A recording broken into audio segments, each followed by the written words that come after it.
விஜய் மேட்டரை பொறுத்த வரைக்கும் நான் கேட்கறது ஒரே ஒரு கேள்வி தான். கரூர் சம்பவத்துக்கு உடனடியாக கரூர் ஸ்டாலின் சம்பவத்துக்கு 1/2 மணி நேரத்துல கிளம்பி போனார்ல ஸ்டாலின் அவர். ஆனா கள்ளக்குறிச்சியில் நடந்த அந்த 55 சம்பவத்துக்கு ஏன் அவர் போகல? நான் என்ன கேட்குறேன், அந்த 55 பேர் உயிர் தானே. அப்போ இதில் ஒரு வார்த்தை சொன்னாங்க, அதாவது கரூரில் செத்தது அப்பாவி மக்கள்னு. அப்போ அங்கே செத்தது அப்பாவி மக்கள் இல்லையா? ஏன் அவர் போகலன்னா, இவருடைய ஆட்சி நிர்வாகத்தில், இவருடைய காவல்துறை இவர் கட்டுப்பாட்டில் இருக்கிற இதுலேயே அப்பேற்பட்ட ஒரு துயர சம்பவம் நடந்திருக்கு. மக்கள் போனால் சட்டையை பிடிச்சி என்ன கேள்வி கேட்பாங்களோன்ற பயத்தில் தான் திராவிட மாடல் அங்கே போகல. புரியுதுங்க உங்களுக்கு? புரியுது. ஆனால் இங்கே போய் கூட எதுக்காக போனார்னா, பிரச்சனை இது பெருசாக போயிடுச்சுன்னு. அதாவது வந்து அந்த கரூர் மேட்டரை ஆரம்பத்தில் நான் உங்ககிட்ட சொன்னேன், அதாவது சாவணுன்ற எண்ணத்தில் அவங்க செய்யலை. செந்தில் பாலாஜி மண்மங்கலம் 10 நிமிஷத்தில் ஆஸ்பத்திரிக்கு போயிட்டார், ஓகே. இதையே தான் சிபிஐயும் கேட்டிருக்கு. ஆனால் மகேஷ் பொய்யாமொழி திருச்சியிலேருந்து எப்படி 1/2 மணி நேரத்தில் அங்கே ஆஸ்பத்திரி போனார்? முதல் பாயிண்ட்டு.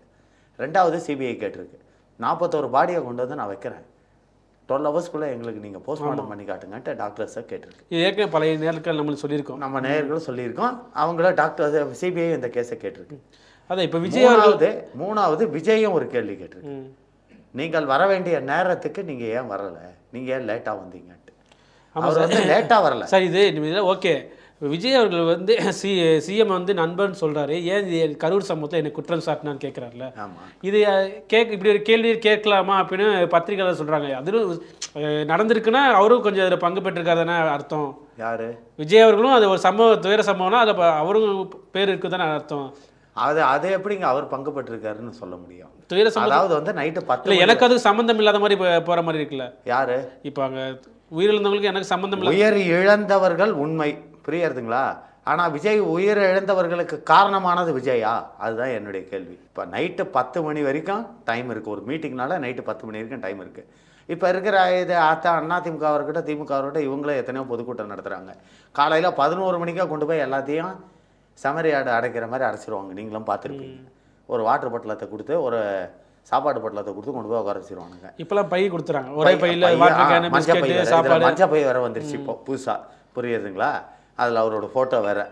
ஆனால் வருது தலைவர்கள் ஏசி ரூமில் தூங்கிட்டு ஆட்டிகிட்டு வருது எத்தனை மணிக்கு? சாயந்தரம் 6 மணிக்கும் 7 மணிக்கும் இல்லையா? அப்போ நீ விஜயை ஒண்டி குறை சொல்ல வேண்டிய காரணம் என்ன? புரியுதுங்களா? விஜயை ஒண்டி குறை சொல்ல வேண்டிய காரணம். அதனால் நான் என்ன சொல்கிறேன், இப்போ சிபிஐ அந்த கேள்வியும் கேட்டிருக்கு விஜயை.